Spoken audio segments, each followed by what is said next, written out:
Good morning to all of you. So in this video we are going to see the Unit-1 video lecture 2 of automobile engineering. So in this video we are going to see about the vehicle layouts, whether the engine is in front wheel drive or rear wheel drive.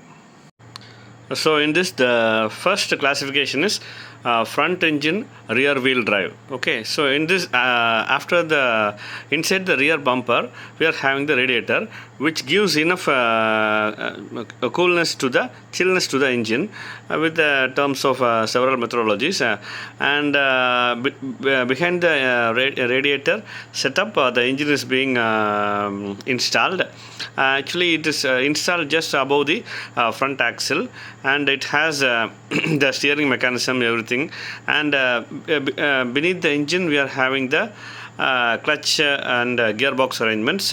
So the front axle also consists of the coil spring suspension systems, which restricts the unwanted vibrations to enter the body of the vehicle. Okay, after the clutch and gearbox we are having, since it's a rear wheel drive, we are having a differential we are having a propeller shaft with the help of universal joints, and that propeller shaft supplies the power transmitted from the engine to the rear wheel with the help of a differential gearbox, which converts the motion from this angle to the next 90-degree angle of the wheel rotation. Okay, and that rear wheel is assembled with the help of a leaf spring. Okay, we can see some of the advantages and disadvantages of this mechanism also. First, we can see the advantages. The weight distribution is reasonably good between the front and rear wheels, and which gives enough handling stability. Okay, the next point of advantage of a front engine rear wheel drive is due to engine and radiator at the front, the forward facing radiator takes full benefit of the natural airstream created by the vehicle movement, hence due to the power loss of for a large fan. Okay, since it just cools the engine easily. And number 3, the weight of the vehicle is shifted to rear driven wheels during acceleration and on steeps, resulting in better road grip. Hence there are less chances of wheels slipping. And the fourth point is, since the front wheel are used only to steer the vehicle, here hence the steering mechanism becomes simple in design and easy to operate. Next point is accessibility to various components like engine, gearbox and rear axle is better in comparison to outer layout. And the last point of the advantage is a large luggage space is available at the back of the vehicle, which provides increased carrying capacity as well as space for easy body extension. Okay, then we can see some limitations of this design. During the braking, the weight of the vehicle is fitted to front wheels, and weight on the rear wheels decreased, results in decreased braking effort developed. And point number 2 is it required a long propeller shaft and differential at rear. Therefore, height of the floor area is increased also due to long propeller shaft transmission problems, and weights are increased. And then point number 3 of limitation is due to less weight on rear wheels, there is less adhesion on road and result in less holding capacity. Therefore, there is less chance of skidding on slippery surfaces. The next type of classification is the front engine front wheel drive.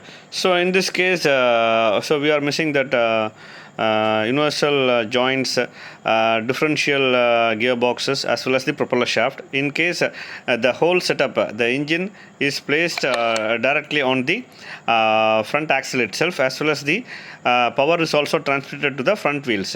So the layout is similar.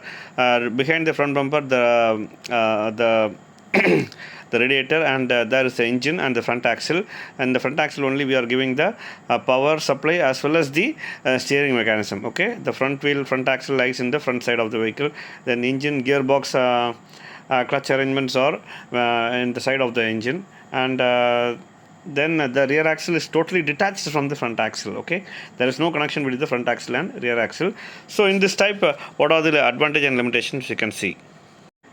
So in this slide we can see some limitation, advantages and limitations of the front engine front wheel drive. Okay, the advantage point number one is due to more weight placed on driving front wheel, the vehicle has more adhesion on the road, hence good road handling capacity even on curves and slippery roads. Next point is this layout provides low floor since no propeller shaft and differential placed at the front instead of rear. Okay, then next point is the clutch, gearbox and final drive usually made as one unit, thereby cost of vehicle is reducing, cost of the vehicle or reducing.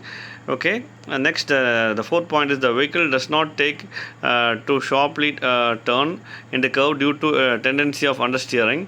The understeer continues, generally preferred by many drivers or promoted by this type of chassis. Next point is either a transverse or longitudinal engine can be used. In case of transverse mounted engine, as the engine crankshaft and wheels already rotate in the parallel planes, therefore they do not require their drive to be turned through 90 degree as in case of conventional longitudinal mounted engines. Okay, then we can say some limitations.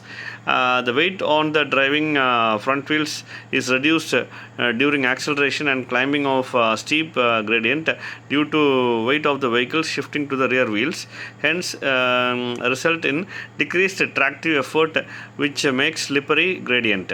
Okay, and the next second point is very important. The steering mechanism become complicated because all the engine, clutch, gearbox and drive mechanisms, everything is assembled on the front axle. Okay, the remaining things you can see in the next video. Thank you.